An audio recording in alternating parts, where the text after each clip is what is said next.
Hello friends, स्वागत है आपका मेरे YouTube channel Saurav Gupta world of science में। तो आज हम लोग मिरर फार्मूला से स्टार्ट करेंगे। पिछले वीडियो में हम लोग देखा था फोकल लेंथ, इमेज डिस्टेंस, ये सब। तो इस बार मिरर फार्मूला से देखेंगे। मिरर फार्मूला किसको कहते हैं? There is a relationship between object distance, image distance and focal length. Object distance, image distance और फोकल लेंथ में एक रिलेशनशिप होता है, उसको मिरर फार्मूला से एक्सप्रेस किया जाता है। 1 में v प्लस 1 में u प्लस इक्वल टू 1 में f। v इक्वल टू हो गया इमेज और वो u equal to object distance, v equal to image distance और f equal to focal length. Magnification किसको कहते हैं? Magnification produced by a spherical mirror is the ratio of height of image to the height of object. It usually represented as m. जो magnification spherical mirror से produce होता है उसका magnification m equal to image distance, height of the image by height of the object.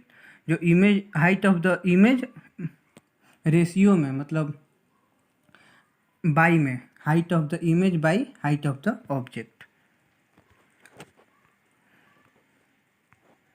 यहाँ पे दिया है if h is the height of the object and h dash is the height of the image, the magnification produced is m equal to h dash by में h, height of the image by में height of the object.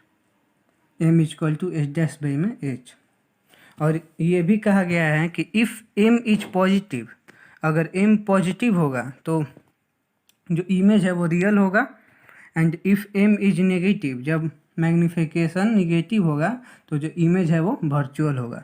इससे मतलब कि जब हम लोग height of image और height of object जानते हैं और अगर हम लोग ने मैग्निफिकेशन निकाल लिया तो नेचर ऑफ द इमेज भी पता चल जाएगा। अगर मैग्निफिकेशन पॉजिटिव में होगा तो रियल इमेज बने फॉर्म होगा, अगर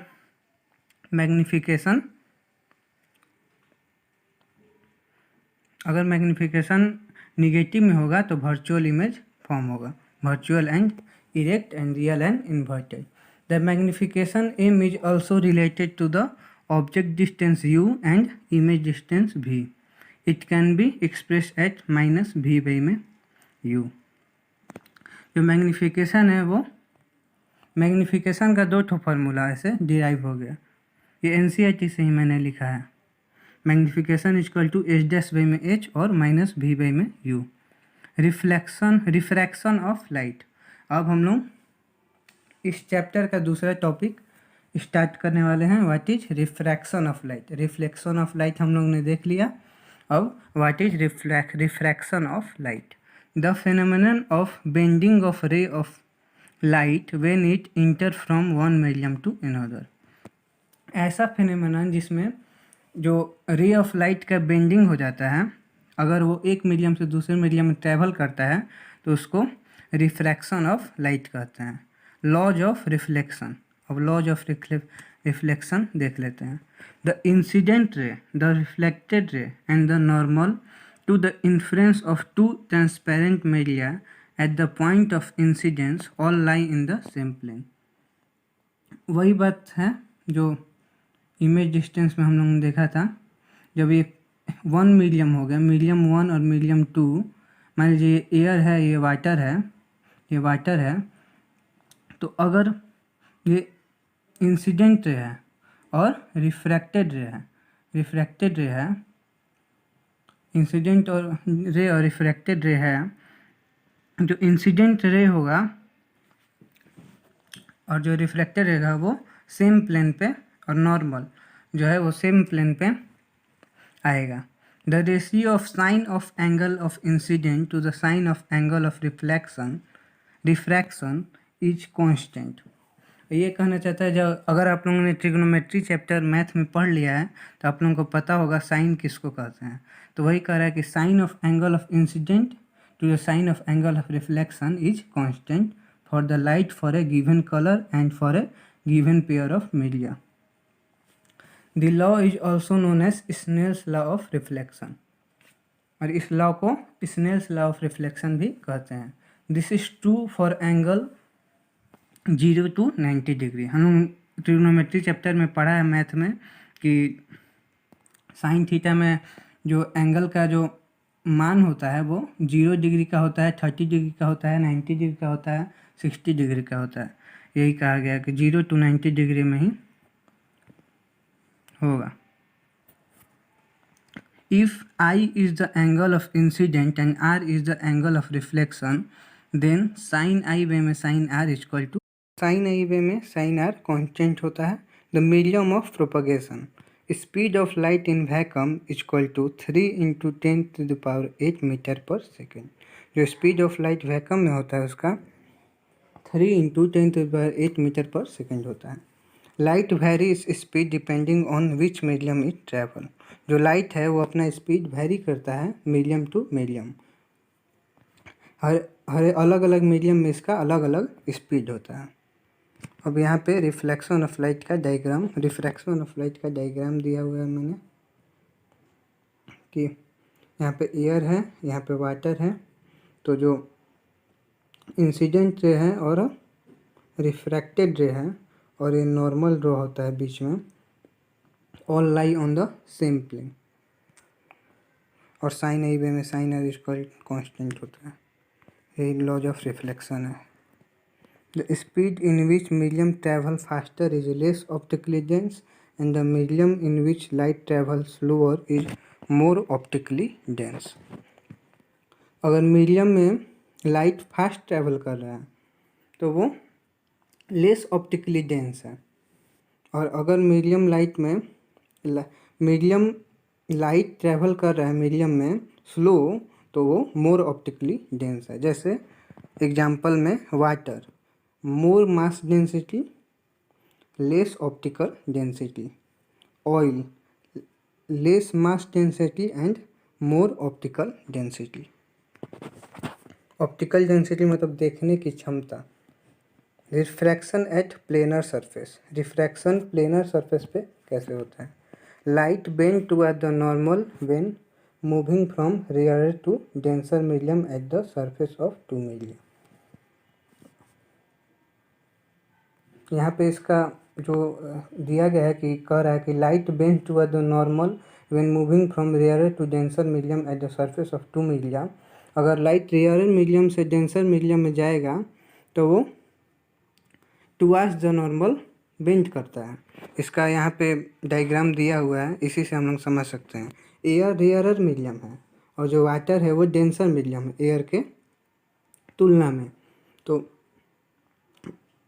ये जो रे ऑफ लाइट है वो नॉर्मल के टुवर्ड्स बेंड हो रहा है।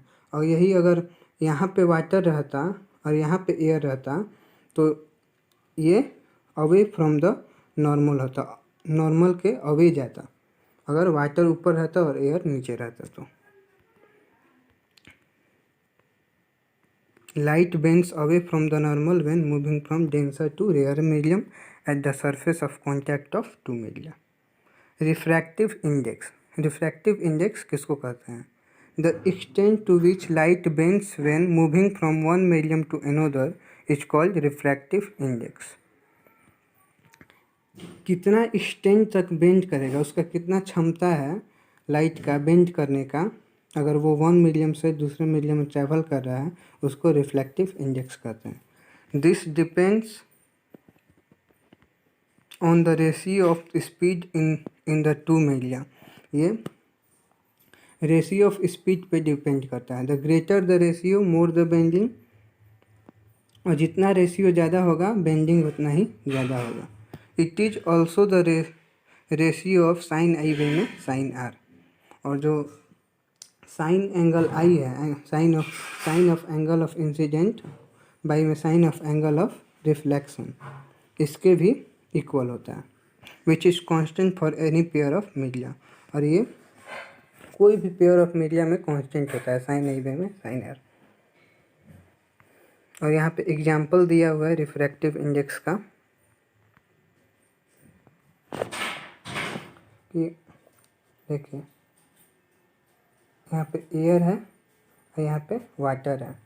तो जितना डेंस होते जा रहा है ऑब्जेक्ट, ये वाटर थोड़ा कम डेंस है ग्लास के अपेक्षा, और ग्लास के अपेक्षा डायमंड और ज़्यादा डेंस है। तो जितना डेंस हो रहा है बेंडिंग उतना ही कम होते जा रहा है, बेंडिंग उतना ही कम होते जा रहा है। यही बताया गया है कि जितना ऑप्टिकली डेंस होगा उतना बेंडिंग कम होगा। More reflective index, more bending and less speed of light, more optical density also. ये यहाँ पे n इक्वल टू जो रिफ्रैक्टिव इंडेक्स है उसको n से डिनोट करते हैं। तो n equal to sine of angle I में साइन ऑफ एंगल R, और this is also equal to speed of light in medium 1 by में speed of light in medium 2।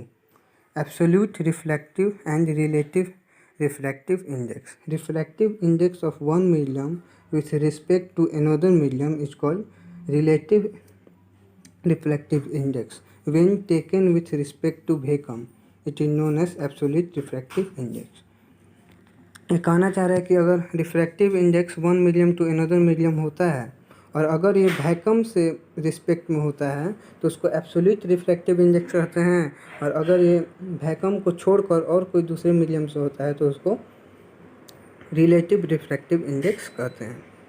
Total internal reflection के बारे में जान लिया जाए। टोटल इंटरनल रिफ्लेक्शन किसको कहते हैं? जिसके द्वारा रेनबो फॉर्म होता है, जो हम लोग ह्यूमन आई कलरफुल वर्ल्ड में पढ़ेंगे कि रेनबो कैसे फॉर्म होता है। टोटल इंटरनल रिफ्लेक्शन के कारण ही रेनबो फॉर्म होता है। तो क्रिटिकल एंगल किसको कहते हैं? When light goes from a denser to rarer medium it bends away from the normal.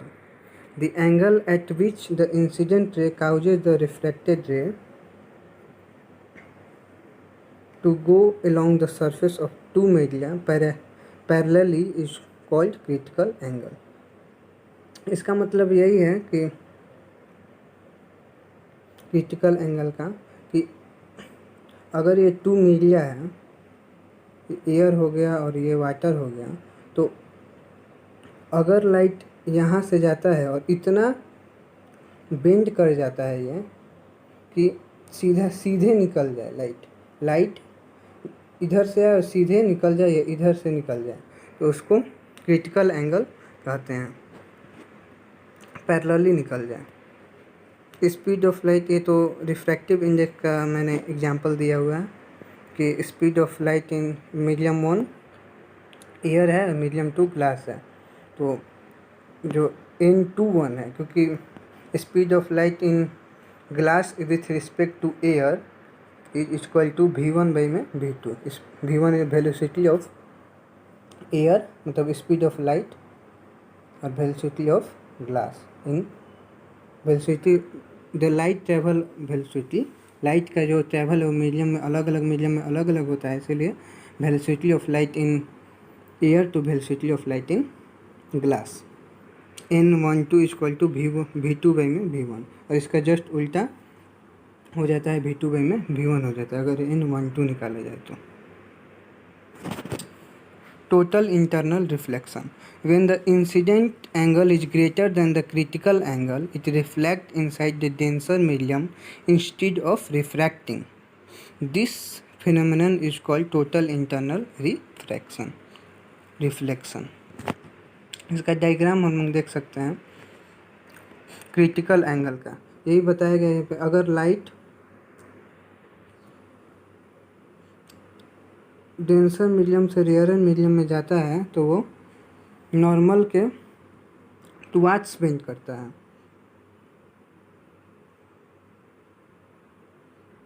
तो यही क्रिटिकल एंगल बन जाता है। जब सीधे जाने लगेगा लाइट तो उसको क्रिटिकल एंगल। और अगर ये एंगल, हम लोग जानते हैं कि जब लाइट डेंसर मीडियम से रेयरर मीडियम में जाता है तो वो अवे फ्रॉम द नॉर्मल के अगेंस्ट जाता है, अवे फ्रॉम द नॉर्मल जाता है।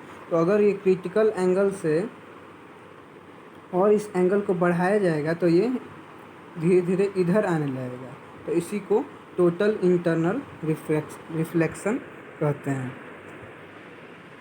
यही यहाँ पे बताया गया है, टोटल इंटरनल रिफ्लेक्शन। अब लेंस में हम लोग रिफ्लेक्शन रिफ्रैक्शन अगर हम लोग देख रहे हैं तो इसमें लेंस के बारे में हम लोग देखेंगे कि लेंस से कैसे रिफ्रैक्शन होता है। तो पोल, तो सबसे पहले इसका सब देख लेते हैं टर्म्स क्या होता है। पोल होता है सबसे पहले मिड पॉइंट और symmetric centre of the spherical lens is known as its optical centre. It is also known as pole. इसे हम लोग जानते हैं कि ये कॉन्वेक्स लेंस है, ये कॉन्वेक्स लेंस है। तो इसका जो सेंटर होगा उसको पोल कहते हैं, और ये कॉनकेव लेंस है तो इसका जो सेंटर होगा उसको पोल कहते हैं। Centre of curvature, the centre of the sphere that are spherical lens was a part of a spherical lens has two centre of curvature. जैसे यहाँ पे लेंस हो गया, कॉन्वेक्स लेंस हो गया, तो इसका दो ठो सेंटर ऑफ कर्वेचर रहता है, क्योंकि इसमें आप देख सकते हैं दो ठो कॉनकेव मिरर है, दो ठो कॉन्वेक्स मिरर है, इसीलिए मिरर जैसा शेप का है। इसमें दो ठो सेंटर ऑफ कर्वेचर रहता है, दो ठो फोकस भी रहता है और एक ठो पोल रहता है। Principal axis, the line passing to the optical centre and the centre of curvature. वही बात है प्रिंसिपल एक्सिस, ये जो लाइन पास हो रहा है ऑप्टिकल सेंटर से उसको प्रिंसिपल एक्सिस कहते हैं। ये सेंटर ऑफ कर्वेचर, और इसके सेंटर ऑफ कर्वेचर का आधा होता है फोकस। और paraxial rays, a ray close to the principal axis and also parallel to it is called paraxial rays. ये पोल हो गया, ये प्रिंसिपल एक्सिस हो गया, तो जो रे इसके पैरेलल में जाता है उसको पैरेक्सियल रेज कहते हैं। Focus, it is a point on an axis of a lens to which parallel rays of light converge or from which they appear to diverge after refraction। और ये बोला गया है कि अगर मिड पॉइंट से जो पैरेलल रेज है वो एक जगह पे कन्वर्ज होता है या ऐसा अपीयर होता है, डाइवर्ज होता है लेकिन ऐसा अपीयर होता है कि वो एक पॉइंट पे मिल रहा है, उसको फोकस कहते हैं। Focal length, the distance from the optical centre and focus is called focal length. जो ऑप्टिकल सेंटर हो गया, जैसे मिरर में था हम लोग का कि जो पोल हो गया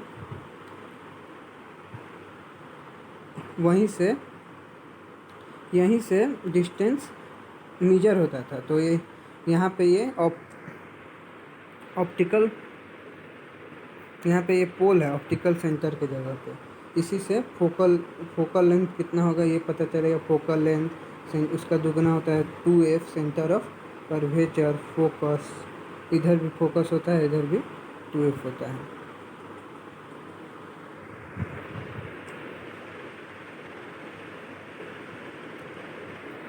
तो पैरेक्सियल, यही सब वहाँ पे जो मैंने टर्म बताया उसका यहाँ पे डायग्राम दिया हुआ है कि ये प्रिंसिपल एक्सिस हो जाता है, ये प्रिंसिपल एक्सिस हो गया, ये फोकस हो गया, ये सेंटर ऑफ कर्वेचर हो गया जिसको 2f भी कहते हैं क्योंकि ये फोकस का दुगना होता है। ये पैरेक्सियल रेज हो गया, ये फोकल लेंथ हो गया ऑप्टिकल सेंटर से फोकस का दूरी, और ये important terms of spherical lens. Convex lens converging lens होता है और कॉनकेव लेंस डाइवर्जिंग लेंस होता है। जैसे हम लोग ने मिरर में पढ़ा था कि जो कॉनकेव लेंस है वो कन्वर्जिंग था और यहाँ पे जस्ट उसका उल्टा है, और कॉन्वेक्स लेंस डाइवर्जिंग था, लेकिन यहाँ पे लेंस में जस्ट उसका उल्टा है और जस्ट उल्टा केस भी है इसका। जैसे हम लोग ने वहाँ पे मिरर में कॉनकेव मिरर का 6 ठो केस देखा था, यहाँ पे कॉन्वेक्स लेंस का 6 ठो देखेंगे और कॉनकेव का 2 ठो सिर्फ केस देखेंगे, क्योंकि आगे से वही वाला सेम प्रॉपर्टी होता है, बस यहाँ पे रिफ्रैक्शन हो रहा है, वहाँ पे रिफ्लेक्शन होता था। और यहाँ पे 2 ठो फोकस है, 2 ठो सेंटर ऑफ कर्वेचर है।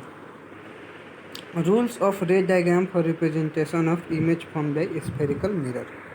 इसका रूल्स क्या होगा, तो वही है the ray parallel to principal axis parallel हो गया, passes appears to passes through the focus.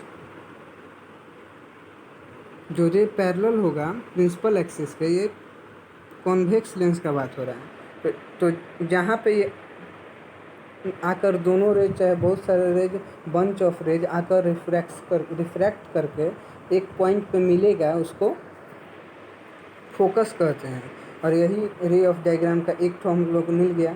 हम लोग जानते हैं कोई भी इमेज फॉर्म करने के लिए कम से कम दो ठो रेज चाहिए। तो एक रेज मिल गया, जब रे पैरेलल रहेगा प्रिंसिपल एक्सिस के तो वो फोकस पे आके मिलेगा। ये एक ठो रेज मिल गया, या अगर रे फोकस से पास होगा तो वो पैरेलल जाएगा। रे अगर फोकस से पास होगा तो वो पैरेलल जाएगा, ये पता चल गया। और रे passing through the optical centre under go zero deviation. और अगर ये दोनों में अप्लाई होता है, कॉन्वेक्स और कॉन्केव लेंस में, तो अगर ये सेंटर ऑफ कर्वेचर हो गया, ये ऑप्टिकल सेंटर हो गया, तो अगर रे इससे पास करेगा, अगर रे है और ये इससे पास करता है ऑप्टिकल सेंटर से, तो वो जीरो डेविएशन होगा, मतलब उसका रिफ्रैक्शन नहीं होगा। ये जीरो डिग्री रिफ्रैक्ट करेगा, ये रिफ्रैक्ट करेगा ही नहीं, वही कह रहा है।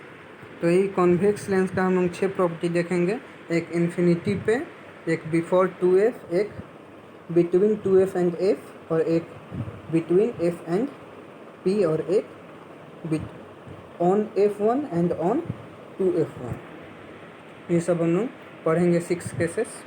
तो सबसे पहला केस है कि एट इन्फिनिटी, अगर ऑब्जेक्ट इन्फिनिटी पे रहेगा, तो इन्फिनिटी पे रहेगा तो पैरेलल रेज वहाँ से आएगा, जैसे सन में से पैरेलल रेज आता है, तो वो जाके फोकस पे मिलेगा। ये जस्ट वही मैंने जो बताया कि वही जस्ट उल्टा होता है। यहाँ पे कॉन्वेक्स लेंस का प्रॉपर्टी था 6 केसेस था, और वहाँ पे मिरर में कॉन्केव मिरर का 6 प्रॉपर्टी था। और दोनों का वही इमेज फॉन्ट भी वही होता है, जो एट एफ होता है, हाईली डिमिनिश्ड होता है, रियल एंड इन्वर्टेड होता है। अगर ऑब्जेक्ट इन्फिनिटी पे रहेगा तो वो एफ पे बनेगा, क्योंकि हम लोग जानते हैं कि 2 रेज मैंने ले लिया, तो अगर फोकस पे आके मिल रहा है तो ऑब्जेक्ट जो है वो बहुत छोटा बन रहा है, हाईली डिमिनिश्ड बन रहा है। तो अगर ऑब्जेक्ट इन्फिनिटी पे रहेगा तो हाईली डिमिनिश्ड साइज होगा, और नेचर होगा रियल एंड इन्वर्टेड। और केस 2 में देखा जाए, जब बिफोर 2f, अगर 2f के पास रहेगा, तो ये कॉन्वेक्स लेंस है, ब्लजेड आउट है ना, ये आउटवर्ड ब्लज है, ब्लज मतलब आगे की तरफ। तो यहाँ पे ये ऑब्जेक्ट हो गया, तो यहाँ से एक तो हम लोग जानते हैं रे पैरेलल, 2 ठो रेज हम लोग चाहिए इमेज फॉर्म के लिए। तो एक parallel to principal axis passes through the focus, और ये एक ऑप्टिकल सेंटर से। तो ये दोनों जहाँ पे मिला उसको वहीं पे इमेज फॉर्म हो गया। तो वही बताया गया है। हम 2 ठो रेज का ही हम लोग को ज़रूरत होता है। तो जब पोजीशन इसका बिफोर 2f1 रहेगा, तो बिटवीन 2f2 एंड 2f1 के बीच में इमेज फॉर्म होगा, और साइज जो होगा डिमिनिश्ड होगा। जो ऑब्जेक्ट साइज है वो इमेज साइज से छोटा होगा, और नेचर जो होगा वो रियल एंड इन्वर्टेड होगा। कॉन्वेक्स लेंस किसको कहते हैं? कॉन्वेक्स लेंस का ये 3rd केस है, सॉरी। तो यहाँ पे बताया गया एट f1, अगर 2f1 पे रहेगा तो वो एक तो पैरेलल गया तो फोकस से पास हुआ, और एक ऑप्टिकल सेंटर से पास हुआ। तो वो जैसे कॉन्केव मिरर में था कि जब 2f1 पे रहता था इमेज, तो ठीक उतना ही बड़ा इमेज बनता था, वैसे यहाँ पे भी वही केस है कि ठीक उतना ही बड़ा इमेज बनेगा। Same size of the object, image जो साइज होगा, पोजीशन एट 2f2 और रियल एंड इन्वर्टेड। और ये 4th केस में बिटवीन f एंड 2f1, अगर f2f1 और f1 के बीच में रहेगा इमेज ऑब्जेक्ट, तो कैसे फॉर्म होगा? तो एक पैरेलल गया और फोकस से पास हुआ, एक ऑप्टिकल सेंटर से पास हुआ, तो यहाँ पे इमेज बन गया। तो पोजीशन इसका बियॉन्ड 2f2 होगा, और साइज जो होगा वो इनलार्ज होगा। साइज हम लोग देख सकते हैं कि ऑब्जेक्ट से इमेज इनलार्ज है, और नेचर जो है वो रियल एंड इन्वर्टेड है, क्योंकि actual convergence of light rays हो रहा है। और यहाँ पे फिफ्थ केस में हम लोग देख सकते हैं कि एक यहाँ पे रेज आया, पैरेलल गया तो F2 से पास हुआ, और एक, तो ये हम लोग देख सकते हैं ये पैरेलल रेज जा रहा है। तो अगर पैरेलल रेज जा रहा है तो इसका मतलब ये इन्फिनिटी पे है, इमेज जो है वो इन्फिनिटी पे फॉर्म हो रहा है।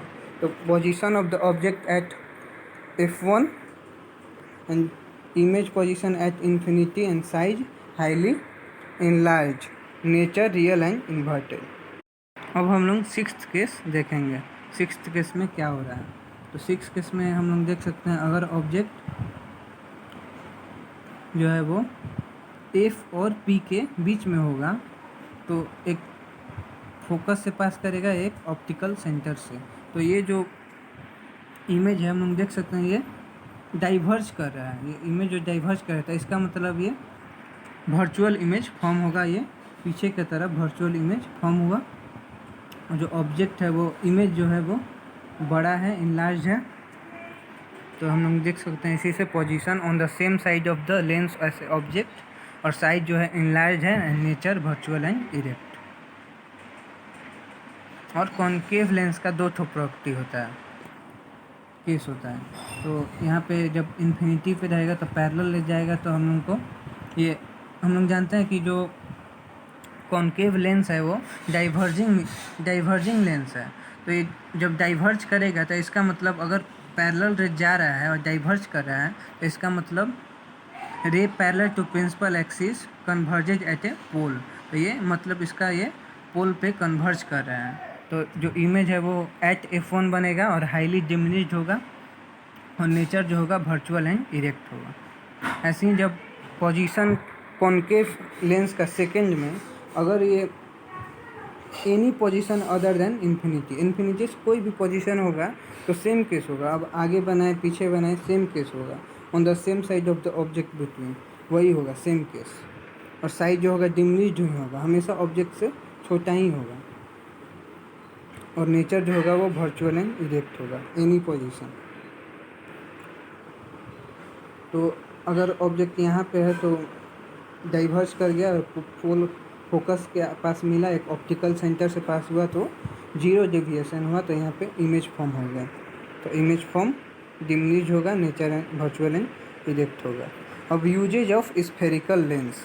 स्फेरिकल लेंस का यूज क्या है, तो spherical lens find this application in our eye glasses और contact lenses in order to correct the defects of the human eye. Spherical lens जो है वो आई ग्लासेस और हम लोग का लेंस जो है उसको करेक्ट करने में मदद करता है। जैसे हम लोग चश्मा पहनते हैं जिसमें पावर रहता है, तो पावर का हम लोग आगे डिफिनेशन देखेंगे, पावर किसको करते हैं और पावर क्यों बनाया गया है।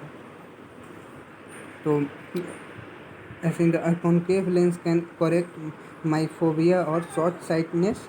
और ये कॉनकेव लेंस जो है वो माइफोबिया, अगला जो ह्यूमन आई है उसमें इस बार तो चैप्टर रिमूव्ड हो गया है, ह्यूमन आई का जो माइफोबिया और हाइपरमेट्रोफिया जो पढ़ना था, लेकिन अगर आपको इंटरेस्टेड है तो वो आप पढ़ सकते हैं इंटरनेट सर्च करके।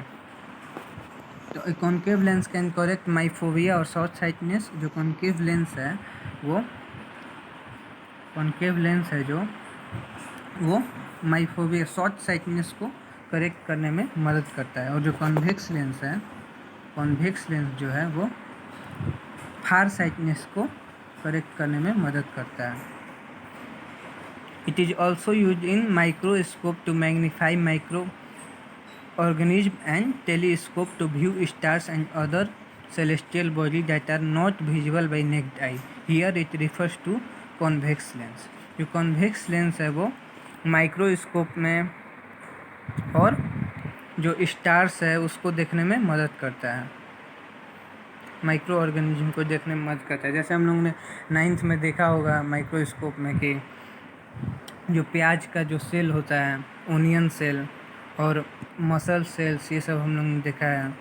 Our own eye has a convex lens into focus rays on to our retina. जो हम लोग का आई है वो बाई कॉन्वेक्स लेंस होता है, उसमें हम लोग के आई में बाई कॉन्वेक्स लेंस होता है।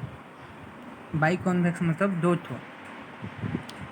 Into it to focus rays on our retina, जिससे लाइट रेज है वो रेटिना पे फॉर्म होता है, जहाँ से ऑप्टिकल नर्व जो है वो इमेज को ब्रेन पास पहुँचाता है, और ब्रेन जो है वो उसको इमेज को हम लोगों को दिखाता है कि हाँ इमेज फॉर्म हो गया। Concave lens is used in lasers, cameras, flash light and pin hole cameras. जो कॉन्केव लेंस है वो लेजर्स में, कैमरास में, फ्लैश लाइट में और पिन होल कैमरा में इस्तेमाल होता है। और लेंस फार्मूला किसको कहते हैं? तो लेंस फार्मूला में हो गया जो the relationship between the object distance, image distance and focal length of the spherical lens is given by lens formula. जो जैसे हम लोग ने पढ़ा था मिरर फ्लो में 1 में v प्लस 1 में u प्लस 1 में f, यहाँ पे जस्ट उसका बीच में माइनस, प्लस के जगह पे माइनस होता है लेंस फार्मूला में।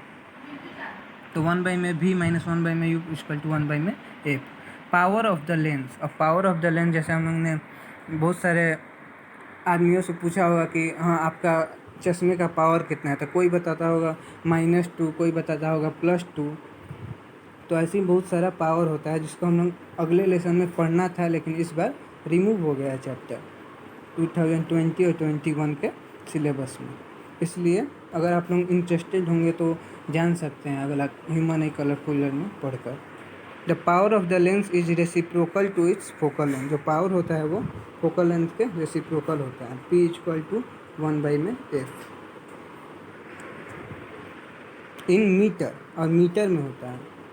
The SI unit of power of the lens is dioptre. जो इसका एसआई यूनिट होता है वो डायोप्टर होता है, जिसको D से रिप्रेजेंट किया जाता है।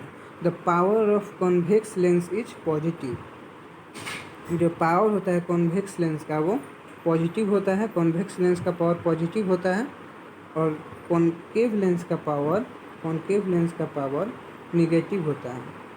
कॉन्केव लेंस का पावर निगेटिव होता है। और इसी के साथ हम लोग का लाइट चैप्टर ख़त्म होता है। और अगर आप लोगों को इसका नोट्स चाहिए होगा तो आप लोग मेरे को कांटेक्ट कर सकते हैं। मेरे मोबाइल नंबर डिस्क्रिप्शन में है, जिससे व्हाट्सएप पे मैं आपको इसका नोट्स भेज दूँगा। शुक्रिया।